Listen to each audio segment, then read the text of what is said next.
प्यार का तोहफा तेरा, बना है जीवन मेरा। दिल के सहारे मैंने पा लिए, जीने को और क्या चाहिए। बहुत ही सुपरहिट गाना है, वो भी किशोर कुमार जी की आवाज में, जो संगीत की दुनिया में अमर है। तो तोहफा, क्या अहमियत है किसी तोहफे की आपकी जिंदगी में? एक तोहफे की क्या कद्र है समाज में, और तोहफा देना क्यों इतना जरूरी है कि कभी कभी ना चाहते हुए भी लोग तोहफा खरीदते हैं, और जब खरीदने आते हैं तो शुरुआत इससे करते हैं, excuse me, I am looking for a gift, with such a expression.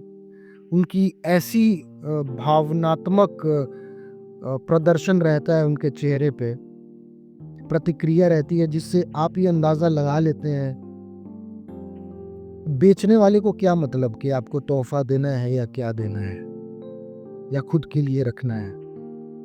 मगर जैसे ही आप बोलते हैं excuse me, I am looking for a gift, तो आप डायरेक्ट ये नहीं कहना चाह रहे कि कुछ सस्ता दिखाओ। आप मैनिपुलेट कर रहे हैं, आप बातों से खेल रहे हैं। कभी कभी इंसान कहना नहीं चाहता, समझाना चाहता है, शांत रहते हुए भी या शब्दों से खेलते हुए नहीं। तो हर किसी की अपनी अपनी ओपिनियन है, अपना अपना सुझाव है, अपनी अपनी सोच है। और मुझे ये कुछ ऐसा खास, वो कहते हैं नागवार गुजरना, ऐसा ही होता है मुझे जब भी इंसान इस तरह से प्रतिक्रिया करता है। अगर आपको कुछ सस्ता ही लेना है तो बिल्कुल ऐसी प्रतिक्रिया मत दीजिए कि शो मी समथिंग। मैं अपने लिए, कहने का मतलब है कि मैं ही खास हूँ और किसी दूसरे के लिए मैं खरीद रहा हूँ तो वो सस्ती होनी चाहिए और किसी तरह एक बात टल जाए, वो चीज नहीं होनी चाहिए। आप किसी को कुछ दीजिए ना, तो उसमें इतना प्यार हो कि भले आप किसी को मिट्टी दे रहे हो और इतने प्यार से दें कि जब वो इंसान उस मिट्टी को गमले में डाले और कोई बीज डाले तो उसमें से फूल खिल जाए, मिट्टी में प्यार के सहारे। बहुत सारे खरीदार आते हैं जिनको मैंने देखा है या जिनसे मेरे वार्तालाप हुए हैं, उनको अगर कोई गिफ्ट देता है ना तो वो जो कैरी बैग होता है वो लेके आते हैं एक्सचेंज करने के लिए। तो गिफ्ट के साथ साथ बहुत लोग ना नोट भी लिख के देते हैं कि dear this, dear that, best wishes from ये। तो गिफ्ट के साथ साथ ना वो टोकन उसमें पड़ा ही रह जाता है। और चूंकि मैंने आपको पहले बोला कि मुझे बड़ा नागवार गुजरता है, तो मैं अक्सर टोक दिया करता हूँ कि अरे सर, ये आपका नहीं, ये प्यार भरा खत रह गया इसमें। तो कुछ लोग शर्म से बचने के लिए या आई रेड दैट, वो तो जल्दबाजी में हमने ले लिया, आई टेक दैट, मगर अंततः वो भूल जाते हैं, वो छूट जाता है। इस तरह के बहुत सारे कार्ड मुझे मिले, चाहे वो तोहफा राखी के लिए ही क्यों ना खरीदा हो, चाहे वो तोहफा किसी के जन्मदिन के लिए ही क्यों ना हो, चाहे वो तोहफा किसी की शादी, सालगिरह, किसी भी चीज के लिए हो। मगर तोहफे की जो नीयत होती है ना तोहफे देने की, वो कम होती चली गई है। कीमत तो पहले से कम थी ही, अब नीयत भी कम होती जा रही है। मैंने बड़ी एक पुरानी फिल्म देखी थी जिसमें एक बड़े ही अमीर घराने में एक पार्टी होती है। तो उनके घर का एक बच्चा कहीं खेलने जाता है, जो जो एक गुलगप्पे वाले से किसी तरह से खास हो जाता है। तो उस गुलगप्पे वाले को भी उसके जन्मदिन पर बुलाया जाता है। तो चूंकि अब अमीर घर का बच्चा रहता है तो सारे बड़े बड़े अमीर लोग आते हैं और एक से बढ़कर एक तोहफे लेके आते हैं। और तोहफा बहुत लोग ये भी जताना चाहता है कि अच्छा ये वकील साहब के यहाँ से आया है, अच्छा वो जज साहब के यहाँ से आया है, अच्छा वो दरोगा जी। तो मतलब कि जिस तरह से नाम को लिया जा रहा है वजन डाल के, तो ये बात तय होती जा रही है, स्पष्ट होती जा रही है कि उनका तोहफा भी ऐसा ही वजनदार होगा। लोग इस तरह से देखते हैं। पहले याद है हम लोग कैसे कार्ड लिखते थे प्यार से। न्यू ईयर पे कार्ड खरीदा और खूब बड़े सजा सजा के लिखा। मैं खुद करता था वैसा। लोगों को न्यू ईयर पे और जन्मदिन पे कार्ड भेजना मुझे बहुत पसंद था। तोहफा कुछ भी हो सकता है,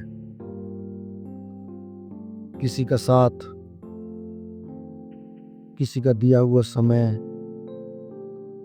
किसी से किया हुआ बात।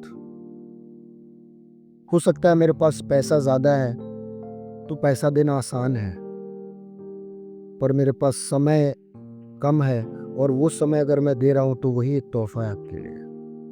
अगर मेरे पास पैसा कम है उसके बावजूद मैं उसमें से कोई हिस्सा आपको दे रहा हूं तो वो तोहफा है। तोहफे की कद्र करने के लिए हमें ना वापस मुड़ना पड़ेगा। एक और कहावत है, what goes around comes around. गया हुआ फिर से वापस आता है और एक वक्त आएगा जब खुद ब खुद लोगों को इसकी अहमियत पता चलेगी।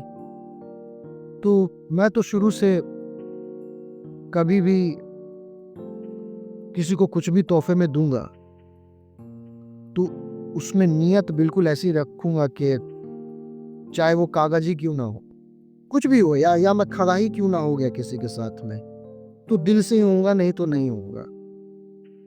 तो आप भी उसी पे खर्च कीजिए जो आप दिल से कर पाए, जिसमें आपकी सामने वाले के प्रति प्यार हो और वो सच्चा हो। बचपन में भी बहुत सारी दोस्तियां ऐसे हुआ करती थी, तो इंसान एक दूसरे से तब जुड़ता था कि अरे यार उसके पास वो है, उसके पास पैसा है, या फिर वो खर्च करता है। तो दोस्त का एक ग्रुप मेरा ऐसा भी था जिसमें एक दोस्त था जो जो अच्छे फैमिली से था।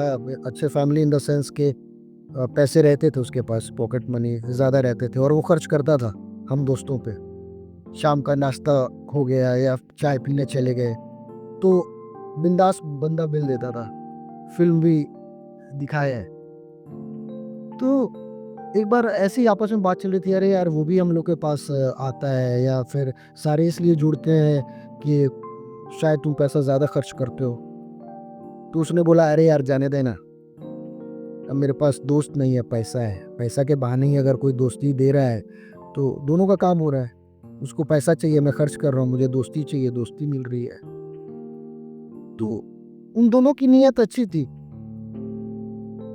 एक दूसरे के प्रति था कि मुझे इससे खर्च करवाना है, और दूसरे का था कि मुझे इससे दोस्ती पानी है। और ऐसा करते करते एक दिन बहुत अच्छे दोस्त बन गए और वो दोनों एक दूसरे के लिए तोहफा ही समझो, वही तोहफा था।